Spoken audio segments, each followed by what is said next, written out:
On se remet en route, Ouais, on va y aller, mais finis ton sandwich d'abord. Hein? Bah oui, tu voudrais quand même pas monter dans mon Duster neuf et mettre des miettes partout? Oh, ça va. Depuis 15 ans, Dacia rend le plaisir du neuf accessible. Et en ce moment, profitez de Dacia Duster à partir de 9 490 €, prime à la conversion de 3 000 € déduite sous condition de reprise. Pour Dacia Duster Access TCE 100 Eco G9, selon tarif du 2 juin 2020, sous condition de mise au rebut et d'éligibilité dans la limite des 200 000 premières primes à la conversion. Voir détails sur primealaconversion.gouv.fr. 9h, 10h, c'est arrivé demain. Patrick Cohen sur Europe 1. Bonjour à tous, au générique ce matin, Bernard-Henri Lévy qui dénonce l'emballement collectif de ces derniers mois, ce virus qui rend fou. Renaud Dely qui raconte les Macron au Touquet. Daniel Cohn-Bendit qui a filmé son périple en Israël et dans les territoires palestiniens. Son documentaire « Nous sommes tous des juifs allemands » est diffusé ce soir. Et Sam Bernett qui publie ses souvenirs d'animateur de radio et des nuits parisiennes. Toute ma vie pour la musique. Voilà le programme. Europe 1. C'est arrivé demain. Bonjour Bernard-Henri Lévy. Bonjour. Vous n'avez pas perdu votre temps pendant le confinement. Vous publiez dans 3 jours chez Grasset Ce virus qui rend fou. Livre énervé, parfois injuste, excessif, mais stimulant, brillant, à contre-courant des obsessions de la peur et de la peur qui nous ont submergés pendant plus de 2 mois, qui nous ont aveuglés, qui nous ont fait gober n'importe quoi. Et votre premier énervement, il est dirigé contre les médecins qui nous ont imposé un ordre sanitaire et hygiéniste. Vous les traitez d'apprentis sorciers, de docteurs purgons. Le pouvoir leur a laissé trop de pouvoir ? Oui, bien sûr. Je pense qu'on s'est fait avoir pendant cette période. Avoir par les médias, avoir par les médecins, avoir par le pouvoir, bien sûr. Un abus d'autorité, dites-vous. Mais Un abus d'autorité. les scientifiques n'ont rien décidé. À un moment, ils ont dû dire, Monsieur le Président, si on ne fait rien, il y aura 100 000 ou 200 000 morts. On les a tous considérés comme les sachants. Les politiques n'ont cessé de nous dire, nous nous en remettons à ceux qui savent, et nous avons nous-mêmes considéré qu'ils savaient. Or, le premier scientifique venu, les plus sérieux d'entre eux, savait qu'il ne savait rien, savait que la science n'est pas la science médicale n'est pas une science dure, et savait qu'entre les médecins, ce qui domine, c'est la bagarre, c'est la pétarade et c'est la foire. Et justement, dans l'incertitude, il fallait opter pour la prudence et la précaution. Mais c'est pas l'impression qu'ils nous ont. D'abord, c'est pas l'impression qu'ils nous ont donnée à la télévision. Ils ont parlé avec des arguments d'autorité qui étaient insupportables. Premièrement. Deuxièmement, il y a eu quelque chose de terrifiant avec ce décompte des morts quotidiens, avec le patron de la santé publique qui venait comme une pitié triste nous donner tous les soirs le chiffre du jour. Il y a eu là une espèce d'atmosphère de terreur générale, vraiment, qui, je crois, a été une mauvaise action. C'était pas bien. C'est pas comme ça qu'on affronte une pandémie. Il y a eu, c'est pour ça que mon livre s'appelle « Ce virus qui rend fou ». Je détaille les mécanismes de cette folie, son enchaînement, son emballement. Et je pense qu'on a été saisi par un moment d'égarement collectif. Oui. J'ai noté une phrase qui affaiblit en partie votre démonstration, page 84. « Sans doute n'avait-on pas le choix ». Est-ce que c'est pas une manière de dire que la mesure qui consistait à assigner tout le monde à résidence n'était pas moins mauvaise des décisions? Oui, non mais quand je dis que sans doute n'avait-on pas le choix, ça veut dire que bien sûr qu'il fallait, face à la pandémie, prendre des mesures. Évidemment qu'il fallait que certains restent chez soi. Évidemment que le port des masques et les gestes barrières ont été très importants pendant ces semaines. Ça, je ne dis pas ça. Les gouvernants ont fait à peu près ce qu'il fallait. Et puis en plus, avec la menace, avec le pétard sur la tempe de tous ces avocats qui les menaçaient d'un Nuremberg du corona, ils n'avaient pas tellement le choix, eux non plus. Parce que n'oubliez pas ça non plus. Il y a eu les toubibs, et puis il y avait les avocats ou les partisans d'une judiciarisation de cette affaire. Des collectifs, des collectifs d'avocats qui faisaient vivre les politiques sous le chantage d'un sang contaminé bis. Bien. Mais c'est pas ça que je regrette. C'est la façon dont on a surréagi à ces gestes barrières. La façon dont on s'y est accommodé. Et puis, le type de société, c'est un livre de philosophie. Mon bouquin, c'est un livre de philo. C'est un livre de colère peut-être, mais de philo. C'est le modèle de société qui s'est dessiné à cette occasion. qui m'inquiète. Il y a quelque chose qui s'est... Le fameux monde d'après, il a commencé à se dessiner pendant ces 10 semaines et je trouve pas qu'il était très sympathique. Alors justement, voilà, après les décisions, les commentaires, les journaux de confinement, l'éloge du retour sur soi, l'émerveillement des rues de Paris désertes, ça, c'est une première chose qui vous a beaucoup agacé, Bernard-Henri Lévy. Oui, l'émerveillement devant les rues désertes, parce que pour moi, Paris, pendant cette saison-là, une ville vide, ça pue la mort. Pardon, mais les villes, c'est pas fait pour être vides. Ça pue la mort, ça pue l'apocalypse, ça pue la guerre ou l'après-guerre. Et j'ai trouvé hallucinante cette espèce d'esthétisme de la ville vide qui s'est emparée de mes contemporains. C'est-à-dire qu'en temps normal, ça pue la pollution. Donc on peut aussi s'émerveiller. Eh bien, je suis partisan de réfléchir tout de suite à comment réduire la pollution, ça tout ce qu'on veut, les voitures électriques, les énergies alternatives.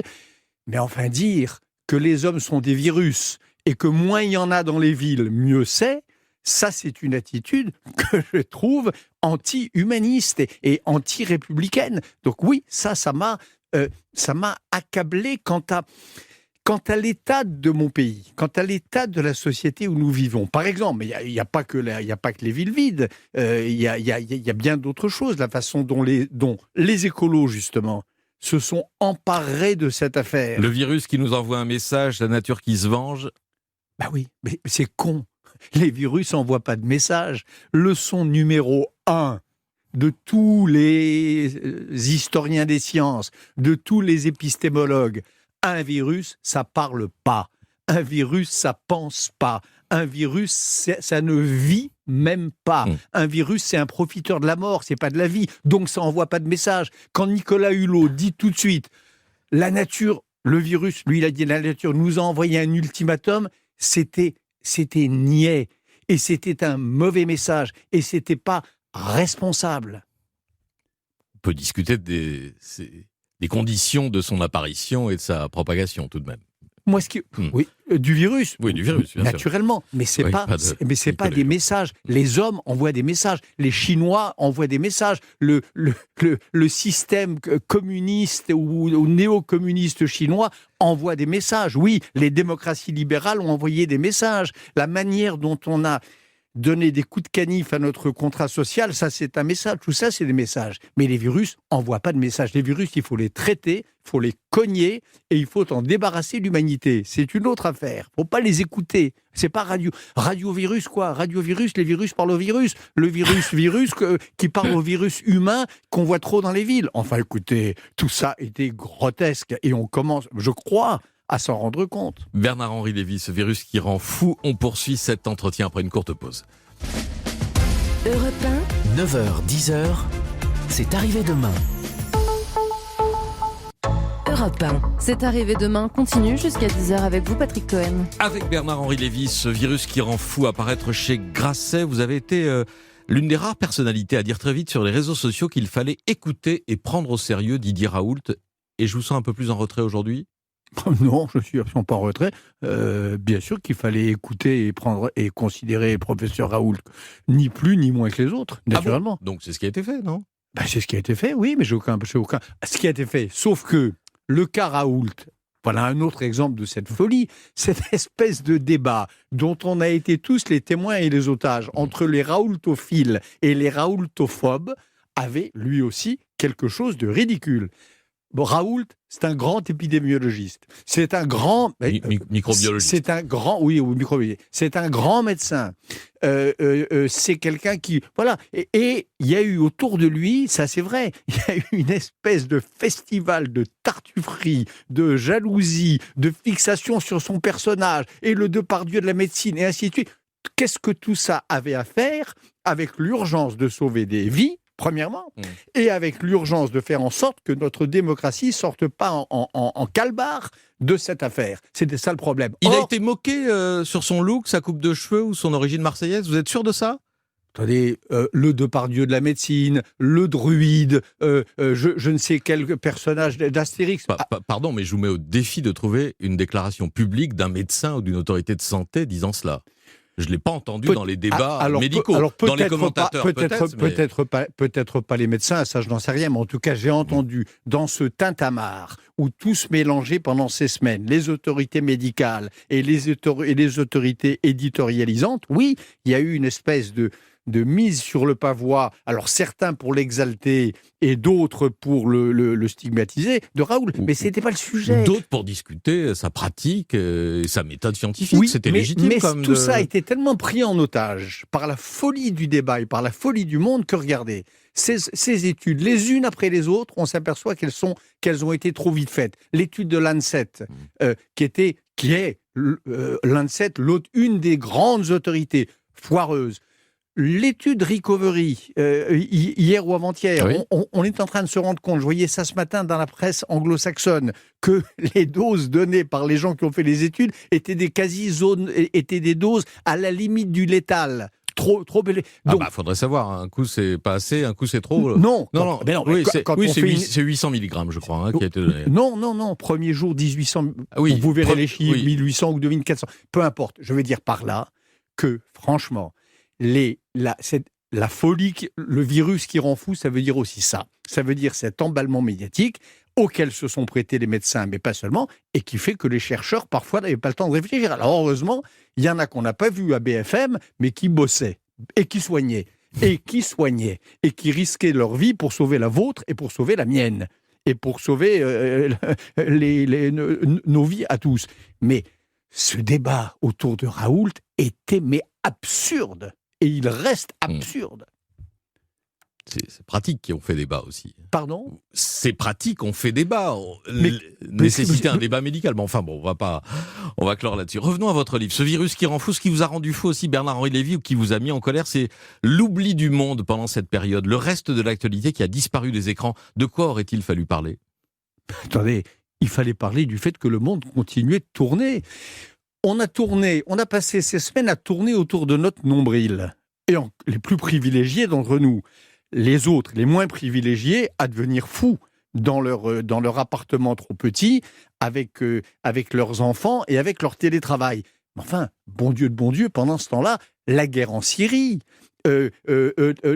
Daesh, Erdogan et Poutine en train de se partager la Libye, la guerre du Donbass qui continuait, les Ouïghours en Chine qui continuaient d'être massacrés et d'être concentrationnés. L'un des effets de cette pandémie, en effet, c'est que pendant deux mois et demi, on n'a jamais vu ça. Il n'y a pas que l'économie qu'on a mise en apnée, il y a nos consciences. On a vécu dans un univers parallèle, on s'est vidé la tête de toutes les autres considérations du monde, le monde n'existait plus. Je prends un exemple dans le livre, il y a eu le même jour, alors là pour le coup, un Nuremberg des crimes syriens.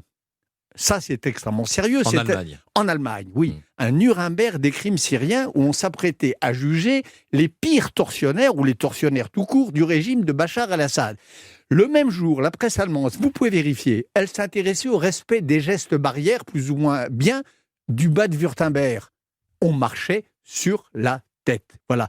Et ça aussi, cette création de cet univers parallèle, vidé de toutes ces tragédies autres que la pandémie, était une erreur. Parce que les bad guys, Trump, il n'a pas perdu son temps pendant cette période-là. Exemple, ça faisait des mois, des années qu'il voulait faire son mur. Ça faisait des mois qu'il voulait bannir les Mexicains et interdire les étrangers de venir sur le territoire américain. Mais attendez, qu'est-ce qu'il a fait ? Il s'est appuyé sur la pandémie et pour raison sanitaire, il a tout bloqué. Il est passé le travel ban. Il est passé America First. Et je ne parle pas de Poutine, et je ne parle pas des Biélorusses, et je ne parle pas de toutes les crapules qui dirigent les États voyous de la planète. Tout cela ont avancé leur agenda pendant que nous, on tenait nos journaux de confinement et qu'on dissertait à l'infini pour savoir, comme tout à l'heure en studio, si on était bien à 1m50 ou à 1m60 avant le début de l'émission. Non, on n'a pas disserté, on n'a pas mesuré. Enfin, on s'est demandé. On s'est demandé. Moi le premier. On s'est demandé. Oui. Un mot enfin, Bernard-Henri Lévy, à propos du rapport entre le pouvoir, les politiques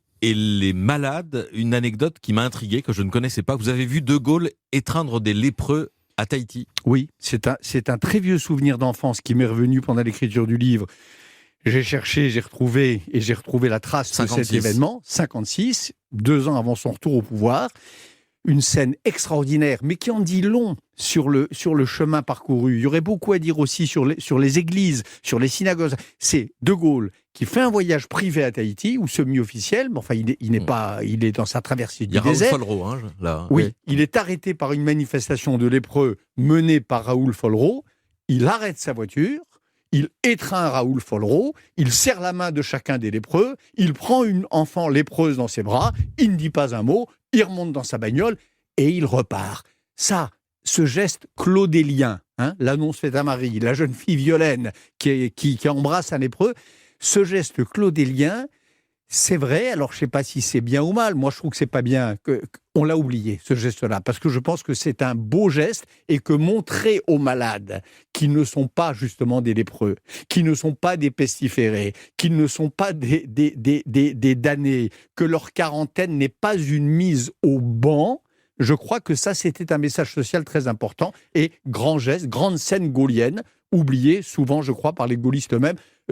J'aimerais, Madame Le Pen qui nous dit des conneries dans le Parisien ce matin, j'aimerais qu'elle médite à des scènes comme celle-là, puisqu'elle a l'audace de parler du général de Gaulle. Merci Bernard-Henri Lévy. Ce virus qui rend fou, votre livre paraît dans quelques jours chez Grasset. Merci à vous. Merci Patrick Cohen. Europe 1. Dans un instant, le journaliste Renaud Dely nous raconte les Macron au Touquet instructif. Europe 1. Jusqu'à 10h, vous écoutez C'est arrivé demain avec Patrick Cohen. Bonjour Renaud Dely. Bonjour Patrick Cohen. Éditorialiste à France Info, vous signez avec Marie Huret une enquête sur les Macron du Touquet Élysée-Plage. Et c'est bien moins anecdotique qu'il n'y paraît, parce que le Touquet sur la côte d'Opale à 1 heure d'Amiens, c'est le berceau de Brigitte Macron. Ses parents y ont acheté une maison de vacances dans les années 50. Et c'est devenu le repère d'Emmanuel. C'est là qu'il se marie, c'est là qu'il a failli entamer une carrière d'élu local, qu'on lui a proposé d'adhérer à l'UMP, mais il avait sa carte au PS. Et c'est là aussi qu'il essaie de sentir le pays, qu'il essaie de savoir ce qui se dit dans la rue. Effectivement, c'est un peu la base arrière ou le repère du président de la République, le Touquet. Et le Touquet Paris-Plage, puisque c'est le véritable nom de cette station balnéaire, c'est un endroit bien particulier. C'est une station, c'est une sorte de bonheur à huis clos.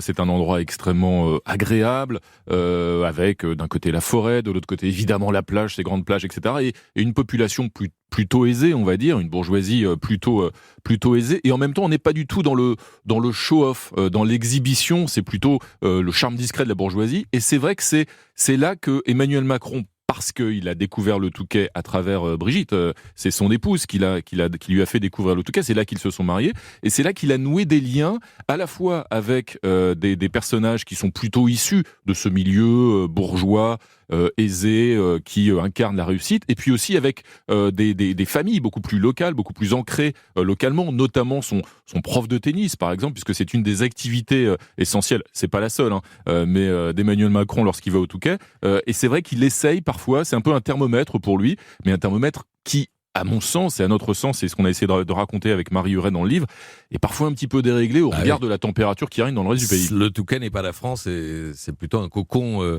bourgeois. Ce qui est intéressant, c'est la façon dont vous montrez que comment Emmanuel Macron a très vite séduit et conquis les notables locaux, au point que la figure tutélaire de la ville, Léonce Desprez, élu premier mandat en 69, je crois, premier mandat de maire, et il le voyait comme un successeur. Léonce Desprez, qui était effectivement le maire pendant des décennies et qui est décédé à l'été 2017, quelques semaines d'ailleurs après l'élection d'Emmanuel Macron. Lorsqu'il a rencontré Emmanuel Macron, il a été immédiatement séduit par ce jeune homme extrêmement dynamique, énergique, plein d'ambition et plein de projets, ce que lui-même d'ailleurs, Léonce Desprez, était à l'origine dans les années 50. Et donc il a à un moment songé, c'était un élu de droite, il faut le rappeler, c'était un élu assez libre, c'est-à-dire pas encarté. Pour ça qu'il n'a jamais été ministre. Voilà, et c'est d'ailleurs ce qu'il a raté, notamment on le voyait au tourisme sous le mandat de Valéry Giscard d'Estaing, il n'a pas obtenu ce mandat-là, mais dès qu'il a rencontré Emmanuel Macron, il a vu dans une sorte d'effet miroir un petit peu ce qu'il était lui-même lorsqu'il était plus jeune. Il a été séduit par Emmanuel Macron, et Emmanuel Macron a des capacités de séduction, notamment d'ailleurs à l'endroit de ses aînés. On sait qu'il a à plusieurs reprises manifesté, notamment à l'endroit d'un autre personnage important dans la vie d'Emmanuel Macron, qui est Henri Herman. Henri Herman, ce millionnaire lui aussi décédé, quelques mois avant l'élection présidentielle, qui était très proche et qui était l'un des témoins de mariage d'Emmanuel et Brigitte Macron au Touquet, justement. Donc il a développé ces trésors de séduction, notamment à l'endroit de Léonce Després, et puis de la bourgeoisie, des notables locaux. Pour revenir à l'actualité toute récente, c'est là aussi au Touquet le dimanche 15 mars, écrivez-vous, qu'il se dit, Emmanuel Macron, que en gros, c'était une bêtise d'avoir maintenu le premier tour des élections municipales. C'est quelque chose qui lui vient à l'esprit au moment où il sort en fait du bureau de vote. Il est allé voter comme à chaque élection avec son épouse, et au moment où il sort, alors qu'on se souvient qu'il y avait des précautions sanitaires extrêmement strictes dans tous les bureaux de vote du pays et qu'ils les avaient appliquées au Touquet, ils avaient chacun leur stylo par exemple pour émarger. Il s'était bien gardé de se lancer dans ces bains de foule, ces serrages de main dont il est coutumier lorsqu'il est au Touquet, justement parce que là il a ses fans, il a cote de popularité d'Emmanuel Macron au Touquet. C'est à peu près inversement proportionnel à ce qu'elle est dans le reste du pays aujourd'hui. Oui, il a fait 83%. Plus de 80% au deuxième tour de la présidentielle, effectivement, donc 15 points de plus que dans le reste du pays. Et c'est là, en voyant la foule agglutinée à la sortie du bureau de vote le dimanche 15 mars, que Emmanuel Macron se rend compte que les Français n'ont pas intégré à ce moment-là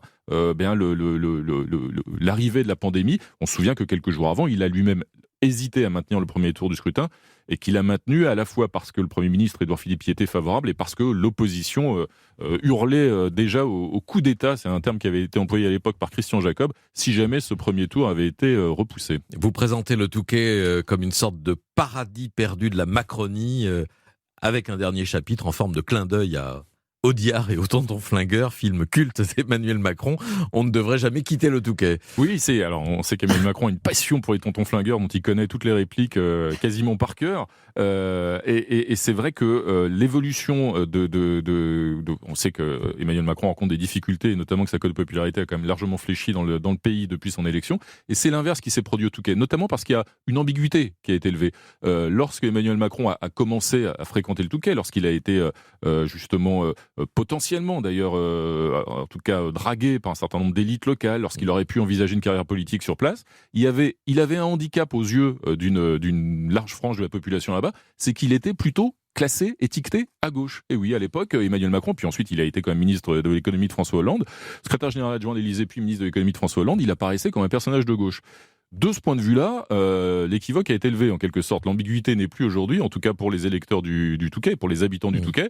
Il est des leurs, si j'ose dire, et le Touquet est une ville qui vote plutôt à droite, c'est très, très nettement majoritairement à droite. Et donc de ce point de vue-là, la cote de popularité d'Emmanuel Macron, elle a progressé considérablement depuis 3 ans.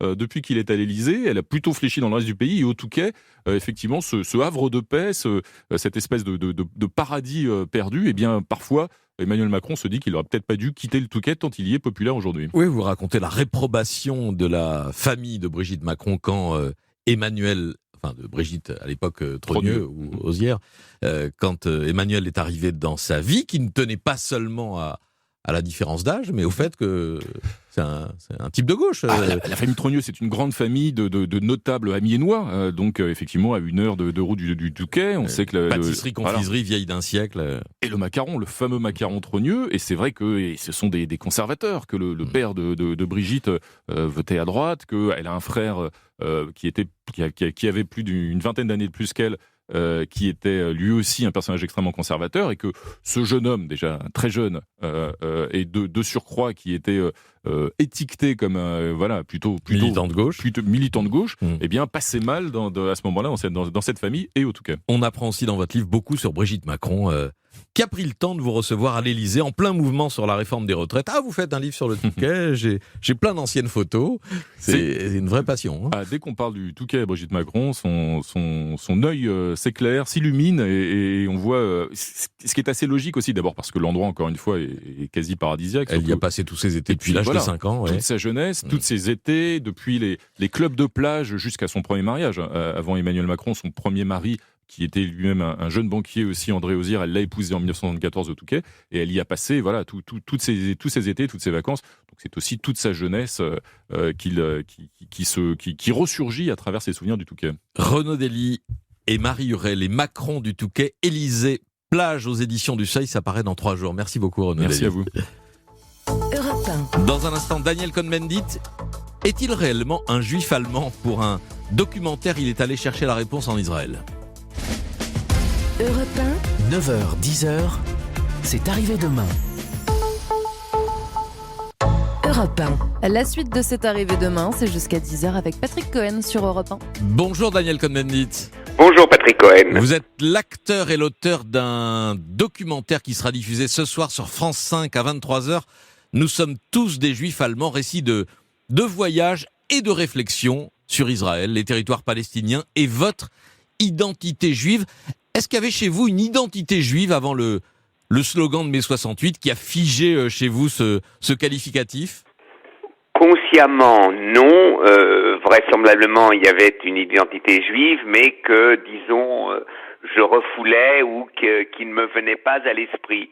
Et donc, quand il y a eu cette réaction face à mon expulsion, nous sommes tous des juifs allemands, tout d'un coup, voilà, on m'a défini de l'extérieur, donc comme juif, et après longtemps, j'ai hésité à me lancer dans cette réflexion, ce que je fais maintenant. Puisqu'on dit que dans le judaïsme, c'est d'ailleurs ce que vous a dit votre mère, les questions valent mieux que les réponses. Quand sont venues les questions pour vous ? Les questions sont venues petit à petit. Alors, il faut savoir que quand même je vis en Allemagne, qu'en Allemagne, on ne peut pas éviter le débat sur l'Allemagne, les Juifs, ce qui s'est passé, la Shoah, etc.